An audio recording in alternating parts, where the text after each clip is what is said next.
Bom dia. Pedrão, primeira vez aqui na terceira cadeira, né? É isso. Sobreviveu ao primeiro culto. Vamos lá. Tranquilo. Pedro, fala aí em um minuto quem é Pedro. Olá, gente. Sou nascido, né, na cidade do samba e da bossa. Meus pais se mudaram para Niterói, a cidade de Sorriso. Eu tinha menos de 1 ano e multiplicou a família, né? Somos uma família de 5, são 5 filhos. E lá em Niterói, fui a maior parte da minha vida como cristão, né, recebendo a educação cristã já da minha mãe.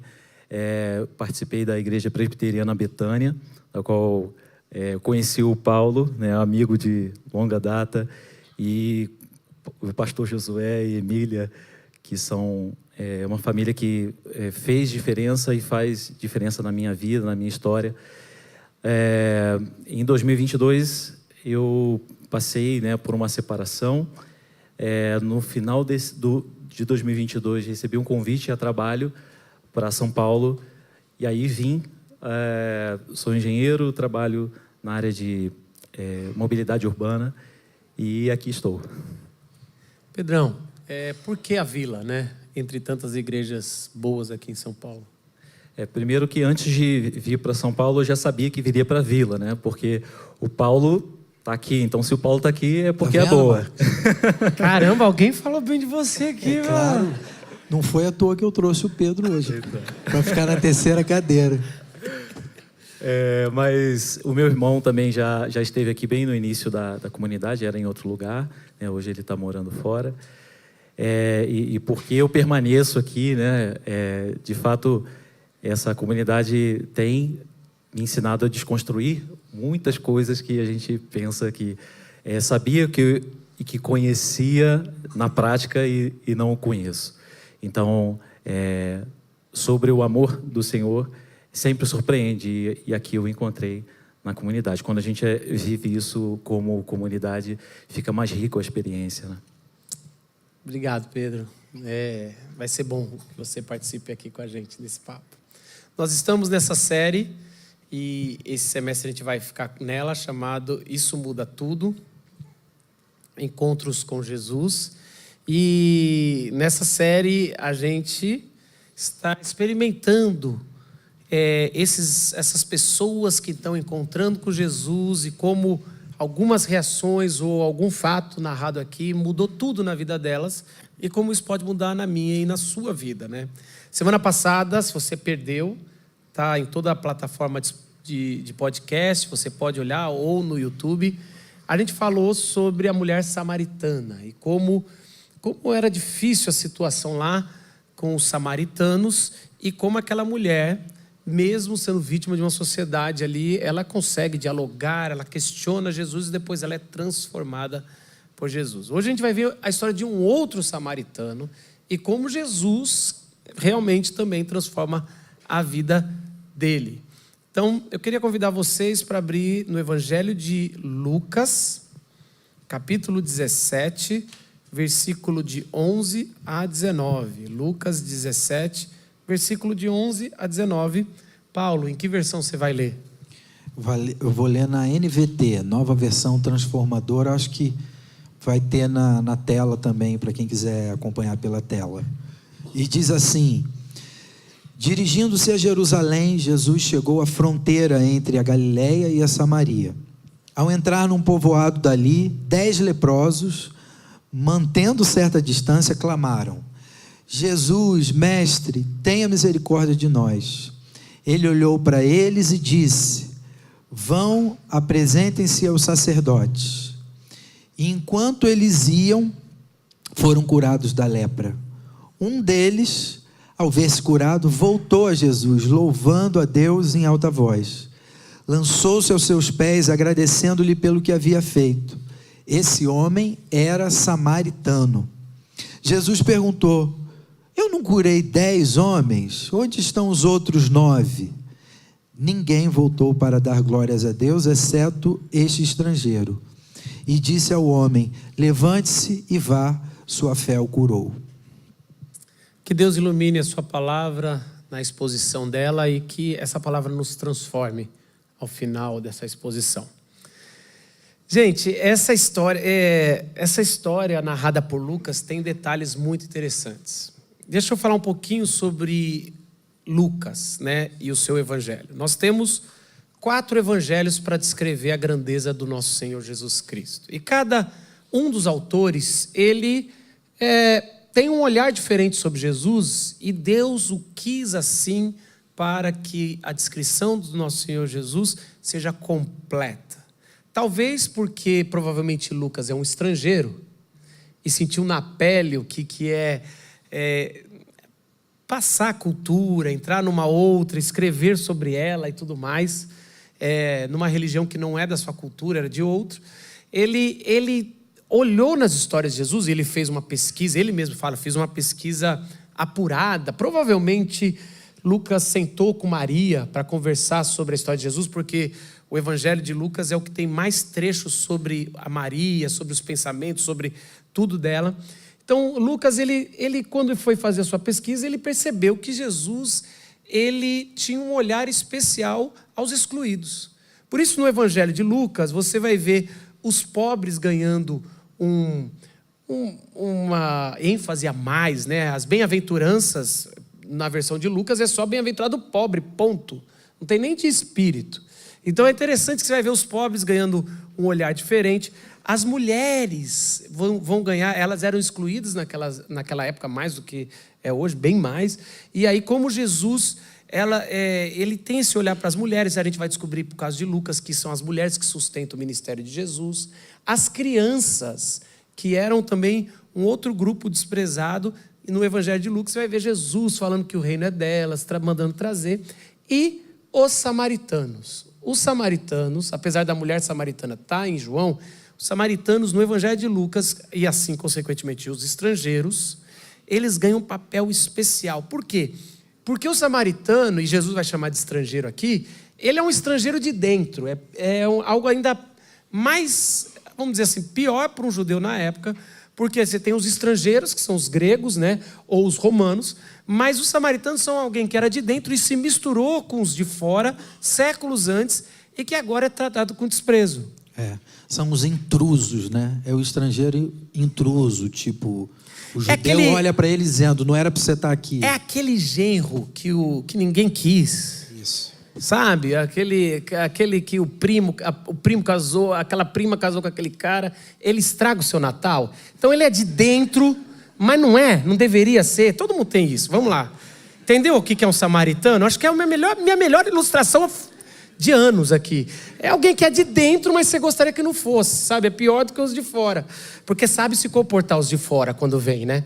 Então assim, eles estão lá e a história vai contar que Jesus está indo para Jerusalém, ou seja, para o templo, para o centro de toda a história do Novo Testamento, ou pelo menos dos Evangelhos.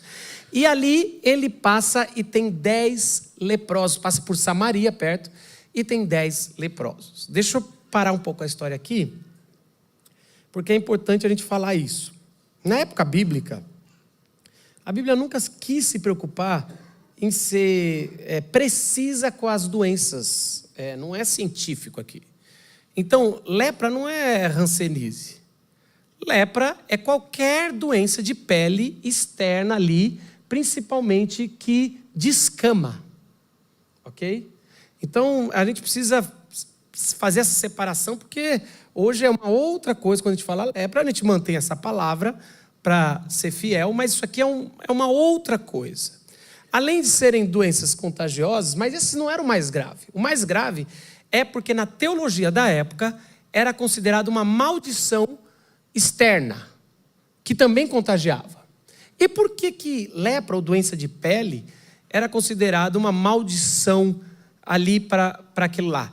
Porque lá, quando a gente volta lá no começo da Bíblia, em Gênesis 3,19, assim que Adão e Eva pecou, Deus vai falar a consequência daquele pecado. E Deus fala assim, vocês certamente vão morrer, como eu tinha te avisado, o pecado de vocês vão levar à morte, e do pó vocês vieram, e do pó da terra vocês voltarão.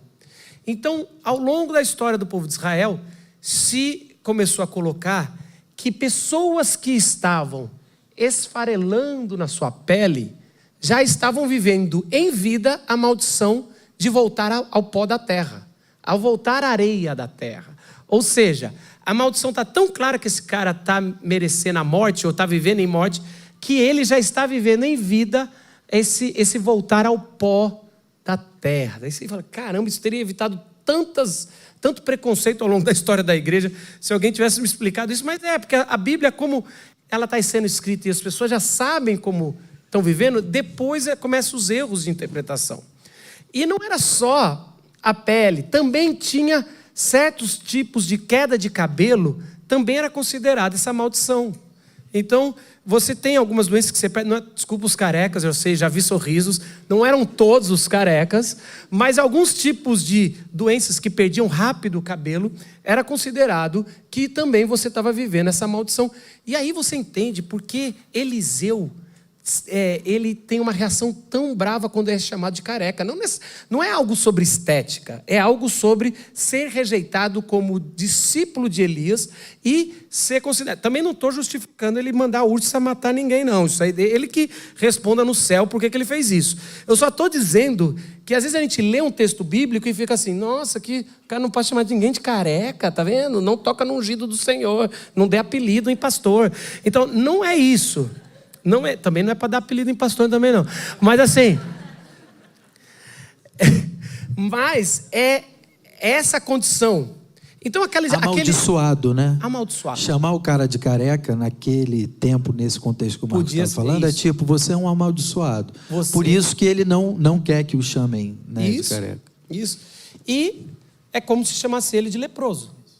Então assim, esses 10, interessante que Lucas vai colocar essas 10 personagens que estão ali, é um grupo de pessoas excluídas da sociedade, que não podiam estar com as suas famílias, não podiam entrar em cidades muradas, e também tinham um olhar a vida toda de dizendo, você sabe o que você fez, a gente não sabe, ou vocês ou seus pais pecaram, vocês são malditos vivos, vocês são zumbis, vocês são pessoas que estão vivendo e não deveriam viver. É muito fácil a gente falar, nossa gente, que teologia horrível do primeiro século, que coisa... Mas a gente na nossa cidade, aqui em São Paulo, é só você tentar trazer, é um exercício que nós temos que fazer ao ler a Bíblia. Quais são os grupos que a gente considera maldito aqui em São Paulo? Que nós não frequentamos, que nós atravessamos a rua, que o olhar é o mesmo. Você não merece viver com os outros. Vocês são malditos. Porque São Paulo é Samaria. São Paulo tem grupos que estão clamando porque não podem entrar numa vida digna, entrar na sociedade, são jogados à margem, são o tempo todo. Então a gente tem que analisar, São Paulo é isso aqui, a gente está vivendo isso aqui. A gente tem gritos de socorro como esse aqui. E eles gritam por Jesus falando, mestre, tem misericórdia, tem compaixão. E aí, na minha cabeça, e eu gosto da Bíblia por causa disso, porque nunca vai segundo a minha cabeça. Eu pensava assim, Jesus não tinha problema, ele já tinha tocado em leproso. Ele não tem problema, porque se o problema não é tanto a doença, é mais a maldição que vai me pegar, Jesus fala, aqui bate e volta. Não tem problema de tocar. Aqui, meu amigo, é bênção pura. Você vai ser curado. Tanto eu não vou ser contaminado, como você vai ser curado dessa maldição. Então, Jesus toca... Jesus vai, ele não tem medo, mas nesse caso ele falou, ele nem fala, estão curado, ele nem fala, sai daqui, ele fala uma coisa que é difícil de entender, vão e se mostrem para o sacerdote. Presta atenção, ele não vai lá, vão e fala com o sacerdote que é problema deles, se vocês são curados ou não. Ou vão e pedem isso, um favor ao sacerdote, vão e se mostrem. A gente tem muitos problemas que não vêm ao caso, a gente discutiu isso na cozinha da mensagem, que a gente tem toda segunda-feira. Mas assim, se eles estão em Samaria, o templo é longe de lá. Onde Jesus está mandando ir? No templo de Jerusalém, uma peregrinação, ele está mandando... Que sacerdotes? Samaria tem sacerdotes que não são aceitos pelos judeus. Lá na Judéia tem os sacerdotes da tribo de Levi. Então assim, é difícil entender isso aqui. E outra coisa, Jesus nem curou. Mostrar o quê? Mostrar a lepra? Uma coisa é certa, no Antigo Testamento, quando você recebia uma cura, você ir ao sacerdote para ele fazer o quê, Paulo? Um documento, né? Como se fosse... O atestado, está curado. Está curado. Era o carimbo. Era um carimbo que ele poderia voltar e falar, agora eu posso entrar na cidade, eu posso entrar no templo, até no templo ele não poderia entrar. Então ele ia lá e era uma voz de autoridade de Deus falando, você está curado. Então, a gente chega a essa conclusão. Eles meio que acreditaram. Isso é interessante, né? A cura não vem na hora que Jesus fala. A cura vem depois deles obedecerem. Isso traz muito sobre nós. Eles primeiro obedeceram, começaram a caminhar. Agora você imagina, vamos lá, vamos. Fazer o que aqui? Estou parado, não tem nada para fazer. Que é mais um dia que a gente vai ficar excluído aqui. Vamos, começaram a peregrinação. Estão andando os 10 conversando. Aí eles estão aqui assim, ó, não sei o quê, tal, e vai. Eu ia fazer umas brincadeiras, não vou fazer.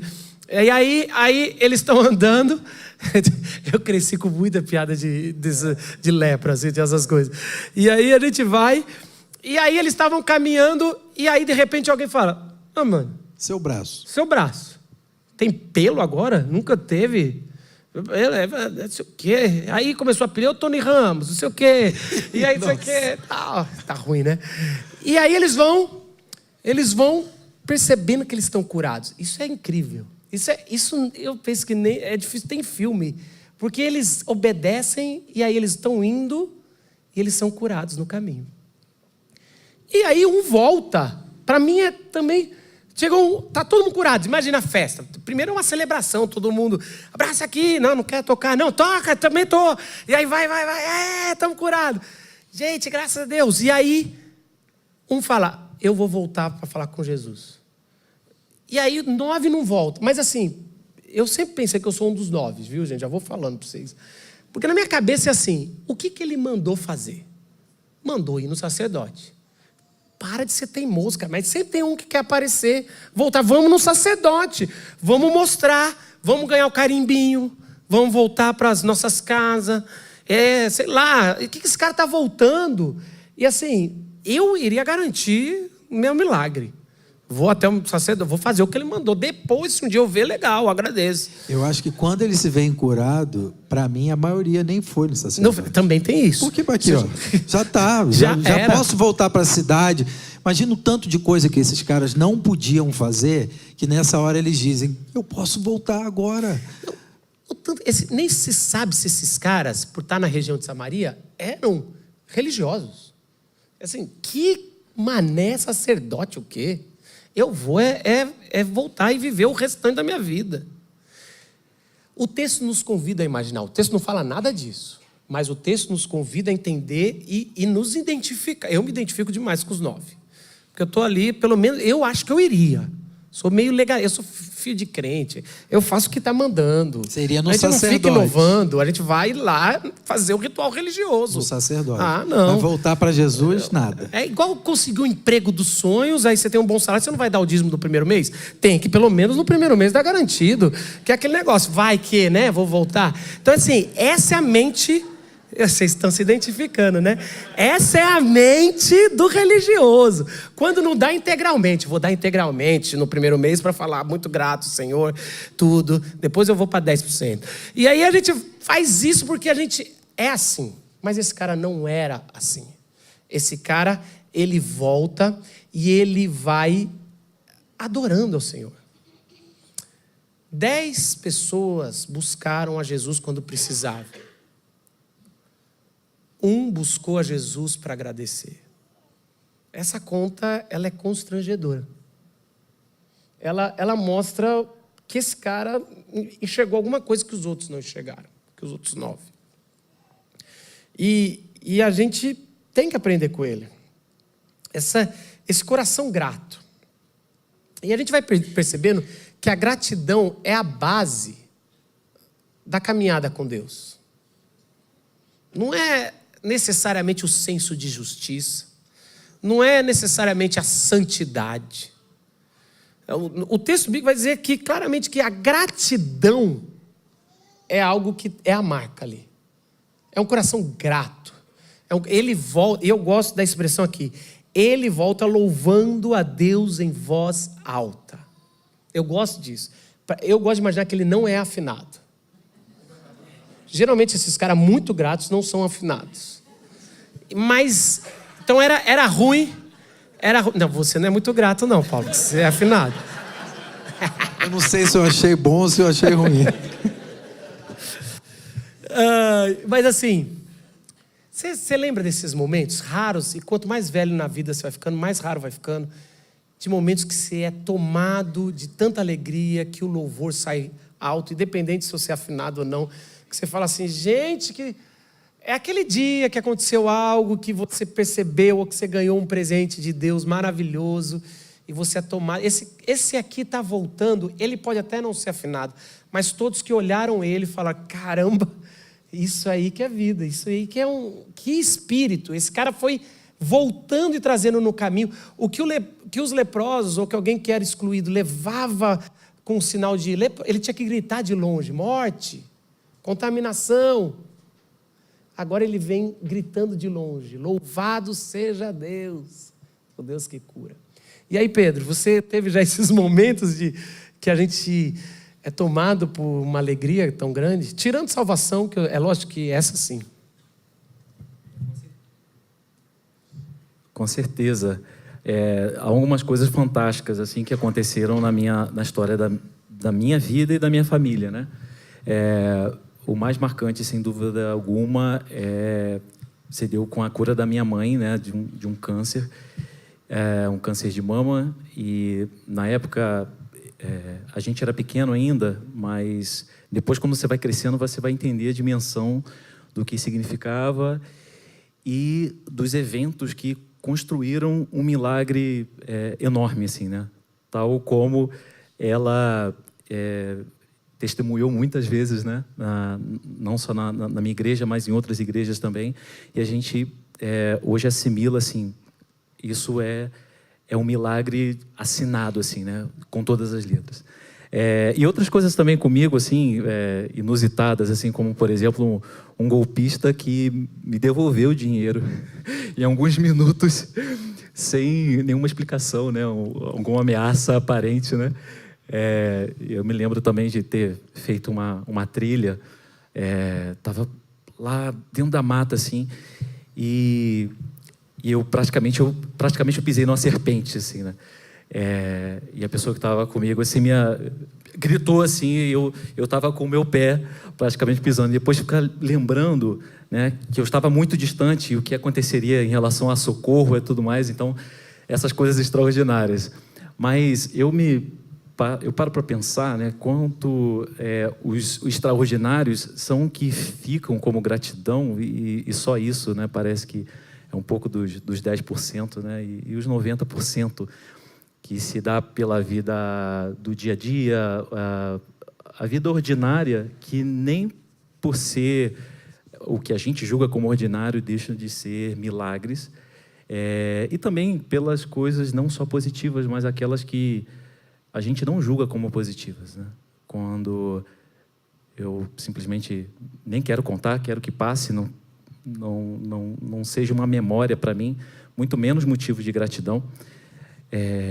E eu entendo, então, que o milagre não é simplesmente algo ter acontecido de extraordinário para a gente, mas primeiro eu ter percebido ele, e ter percebido de quem vem, e ter percebido a vida em milagres, seja ela na construção de coisas que a gente julga positivas ou não, né? Maravilhoso.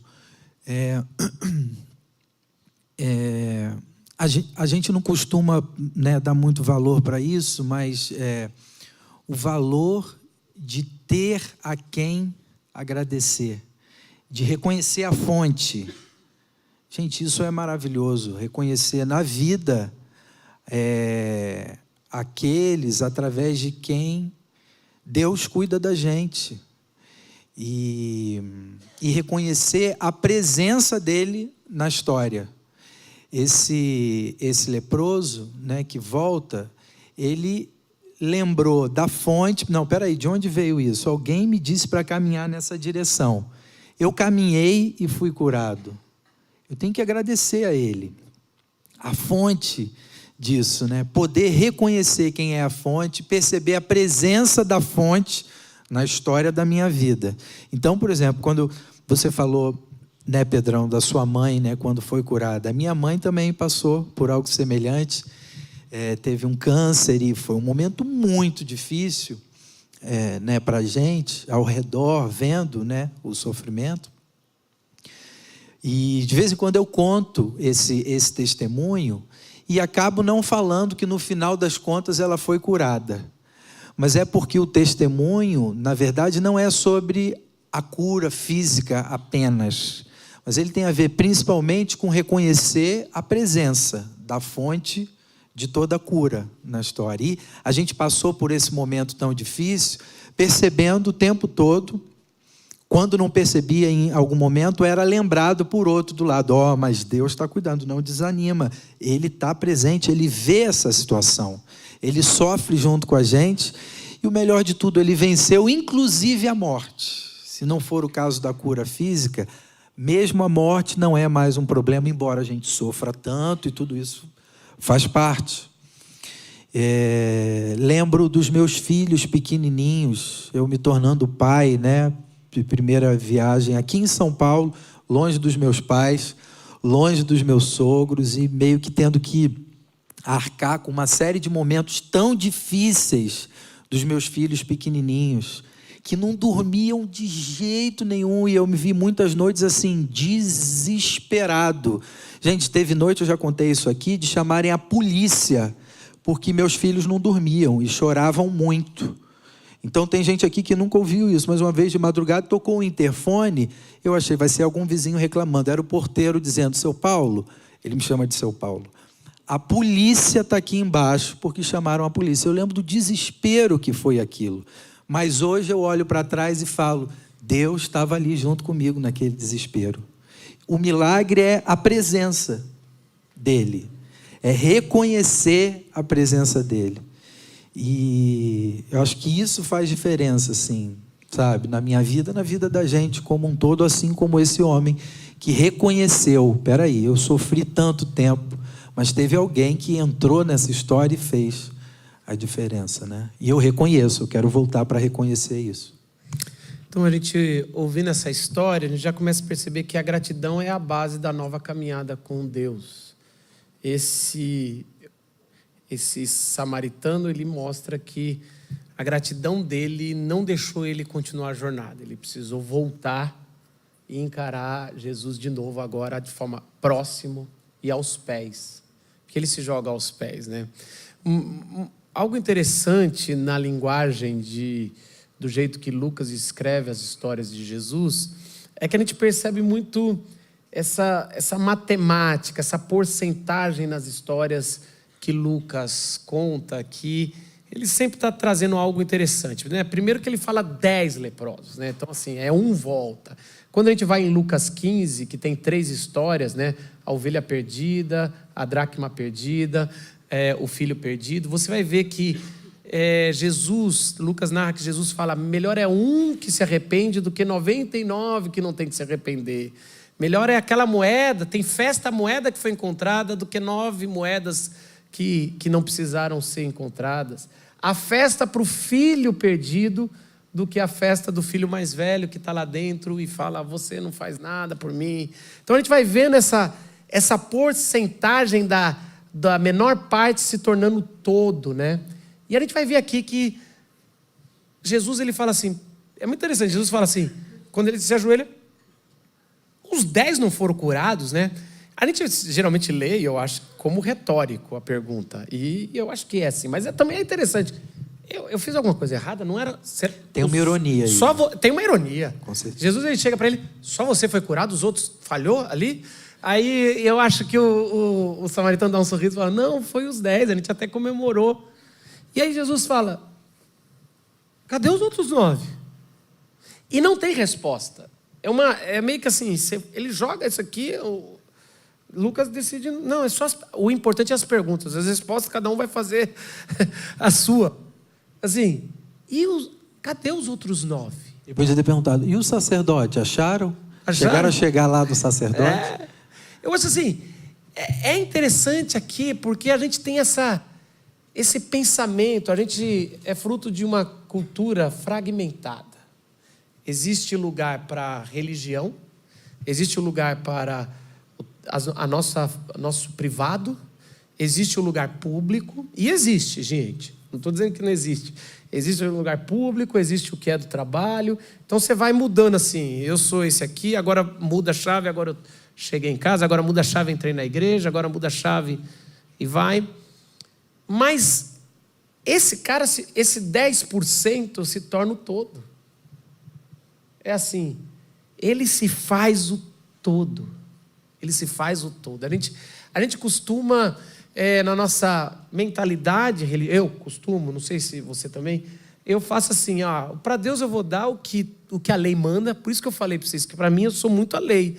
A lei manda, então é 10%, então assim, legal, vou trabalhar, dou 10%, dou um pouquinho ali, eu faço alguma coisinha, estou kit aqui com Deus, está pago, como dizem na academia, e aí eu volto e vou viver minha vida. E aí tudo bem, eu estou tranquilo. Eu faço por desencargo de consciência, eu faço por obrigação religiosa, eu faço porque para continuar as coisas no lugar, para não vir nada de mal, para não dar azar. E nada disso é fruto de um coração grato. Nada disso é fruto de que, cara, é o meu todo.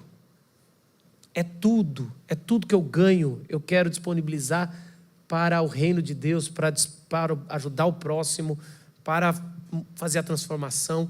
Todo o meu dom, não é assim uma partezinha, não é aos domingos. A gente colocou, vai colocando como uma partezinha da nossa vida, dizendo, está aqui, ele volta e ele é o todo, ele se joga, ele diz, olha só, é sobre você, é sobre... eu não tinha vida antes. Não adianta porque você tem que pensar assim, o que as pessoas faziam diante do sacerdote, além de procurar o atestado? Eles iam levar a sua oferta, o seu dízimo. Então, eles tinham a colheita, eles faziam a oferta de gratidão, que era 10%, e ali eles celebravam e voltavam. E esse cara, ele não vai no sacerdote, ele vai dizendo, está aqui minha oferta, está aqui, sou eu. E assim, né, Marcos, não vai no sacerdote, na verdade... Ele vai. Ele voltou para quem é o sacerdote, o sumo, né, sacerdote. Ele voltou e assim, é algo maravilhoso, porque a discussão que a gente vê com a mulher samaritana, e cada um tem um jeito. Tem gente que é igual a mulher samaritana. Talvez você está aqui, já caminhando com a vila, teimando com Deus. E é bom, Deus adora essas brigas. Porque ele dá bola, ele finge que você está ganhando. Não, Deus, só vou me entregar a Ti quando esse negócio na minha vida resolver. Tá bom, então vamos lá. É só se fizer isso, e aí ele vai, e aí ele transforma a sua vida. Aí você fala, mas eu não entendo isso. Não, isso aqui não... Tá bom, vamos. Era aquela mulher, a mulher samaritana estava assim, qual o templo que é? Antes a gente discutir, é lá ou é aqui? Ok, é lá, mas vai ter um tempo que não é lá nem aqui. E quem vai me explicar quem é o Messias? Qual que é o sacerdote? Esse cara não, esse cara fala... Pensa comigo, ele é samaritano. Ele não acredita no mesmo templo do que os judeus. Ele podia discutir. Eu voltei porque eu não entendi para onde eu devia ir. Ele não acredita nem nos mesmos sacerdotes, porque o da tribo de Levi está lá. Ele não acredita nisso.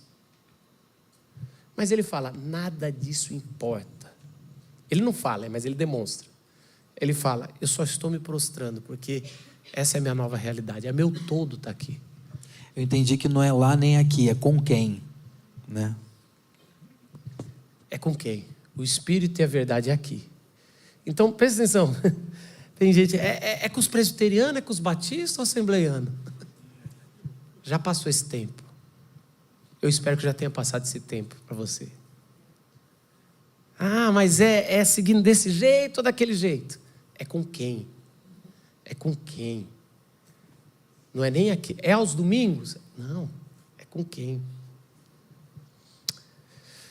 Pedro, como é que tem sido quando é que você descobriu esse tempo assim de, cara, não é parte de mim, não é fazer alguns rituais, não é uma obrigaçãozinha, não é um checklist, é o todo, né? Porque para mim é fácil, para mim é fácil. A gente é pastor, a gente veio, mas para você na sua vida, na sua caminhada. Como eu falei, assim, aos meus 12 anos que eu reconheço uma conversão, né? Mas na minha adolescência eu tive uma crise de fé em que eu via o quão belo, extraordinário e incomparável é Cristo, é o Evangelho, é a caminhada que Ele propõe.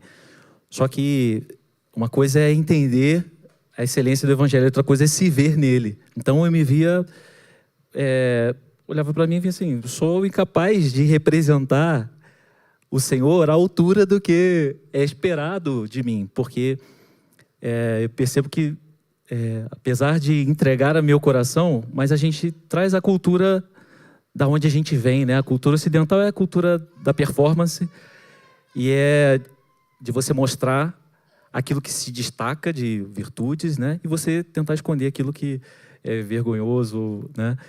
Não é bem visto, né? Então, ao pensar o que é ser cristão é florescer as virtudes de Cristo. Então, é a perfeição, em outras palavras. Então, como me enquadrar nisso? Então, isso bombardeava a mim a um ponto que eu acredito que seja na jornada, e essa jornada é compartilhada. É a voz que fala na caminhada com os irmãos, é uma música, e é a música que vem também do coração. Deus fala assim, Pedro, eu não escolhi você porque você é bom, ou que você tenha virtudes, ou o se, né? Se você fizer isso, se você fizer aquilo, ou pela quantidade dos seus acertos versus seus erros, porque simplesmente o que eu fiz por você, você não é capaz de retribuir. E aí é maravilhoso, mas a gente quer complicar. Então, assim, como é muito dado, né? Assim, como lidar com isso? Então, você tenta complicar e fala assim, mas como eu sei que as pessoas vão ver pelas minhas virtudes, mas e o meu pecado? Como é que vai ser visto? Porque eu posso acertar 20 vezes. Uma vez o meu pecado, a pessoa vai falar assim, você aprendeu isso aonde? Na igreja? Como lidar com isso? E aí, parece que o Senhor dá aquela... Filho, caminha comigo. Enquanto você vai ser meu representante, você é meu representante, enquanto aprende a ser representante. E mais, lembre-se de um seguinte que é importante na caminhada comigo. Como, se você não se enxergar como humano, dependente, instável e falho, como você pode olhar para os que eu criei, humanos, instáveis e falhos, e acolhê-los e recebê-los e entender que eu quero também me comunicar com eles. Então essa é a mensagem que ficou para o meu coração, que faz toda a diferença. A gente vê que a gratidão é a base da nova caminhada com Deus. A gratidão é o todo e não a parte.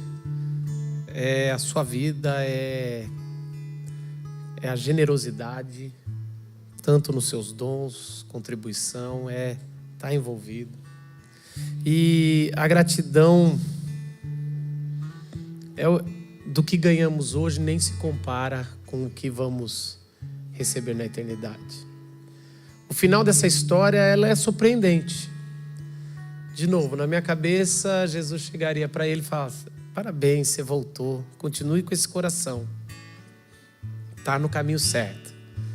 Eu penso que Jesus faria assim, tá bom, tamo junto, esse é o coração que eu quero que você tenha. Não, Jesus fala, levanta, vá, a tua fé te salvou.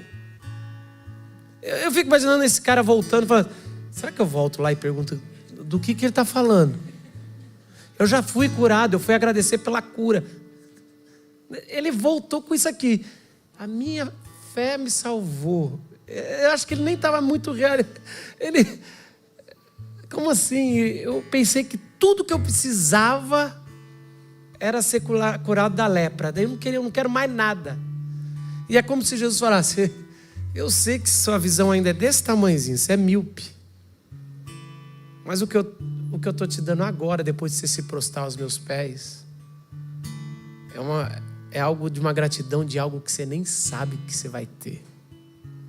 E toda vez que a gente está diante da ceia do Senhor, a gente celebra o que Deus fez na tua caminhada. E eu tenho certeza que você tem muito a agradecer para Jesus na tua caminhada. Mas não se compara com a cruz. E não se compara com quando Ele voltar e restaurar todas as coisas da eternidade. É uma gratidão de que você nem sabe como é que vai ser. É quase como Jesus falando: você está grato, mas você nem sabe. Tua fé te salvou.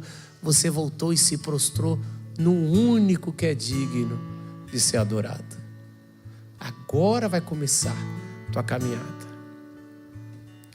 Então, para você que ainda não sabe o que é se prostrar aos pés de Jesus e falar: Senhor, eu preciso de Ti desesperadamente, eu entrego minha vida, o Senhor é meu Salvador. Se você ainda não fez essa oração, você está nessa caminhada de tentar entender, na luta, talvez igual a mulher samaritana, ou então está aqui assim, ainda voltando por gratidão de coisas que Deus tem feito pontuais.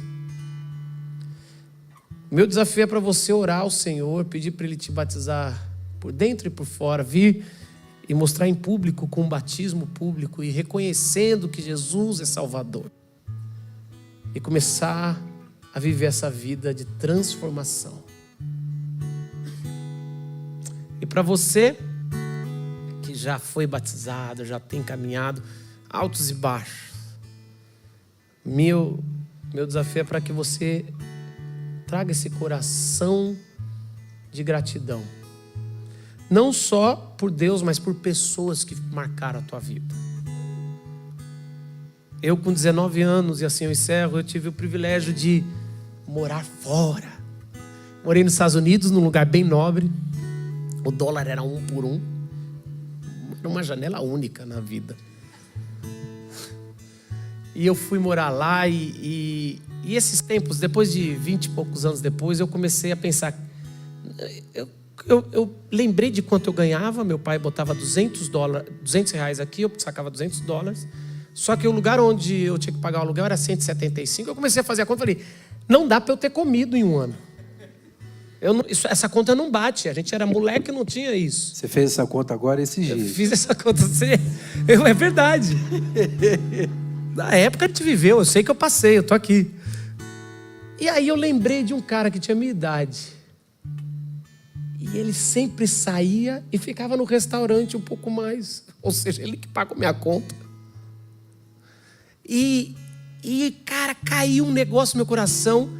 Eu liguei para a família dele, 3 filhos. Eu falei: eu queria sair com vocês para jantar. Eu quero pagar essa jantar. E é em dólar, né, gente? Vocês sabem que é difícil. Para mim, pelo menos, é difícil fazer. E ele: não, o que é isso? Eu falei: cara. Aí eu lembro que a gente sentou e eu quero agradecer, cara. Aquele ano mudou minha vida. Não mudou porque é os Estados Unidos, podia ser. É porque eu aprendi o que é o mundo. O cara me ajudou, era mais novo que eu, alguns meses. E ele, falei: você é meu irmão mais velho. Você me ajudou. Quem ao longo do caminho foi Jesus. E tudo mais. Então assim, se você tem plena comunhão, a gente vai fazer um processo de começar agradecendo a Jesus por quem Ele é. E durante essa semana você é desafiado a voltar em algumas pessoas que estavam lá quando você precisou. E vai ser constrangedor, delicioso você só agradecer a pessoa. Não fala não. Quer dizer que você foi Jesus na minha vida também. Eu louvo a Deus por você. Eu louvo a Deus por você. Então, com calma, com espírito de contrição, lembrando do que Deus fez por nós. Se você tem essa plena convicção de que Jesus é o seu Salvador, meu batismo foi para glorificar o seu nome, você levanta nos 4 cantos aqui do nosso salão, e aí em cima também nós temos o pão e o vinho. Você pega, você senta e a gente vai ceiar o corpo e o sangue de Jesus juntos.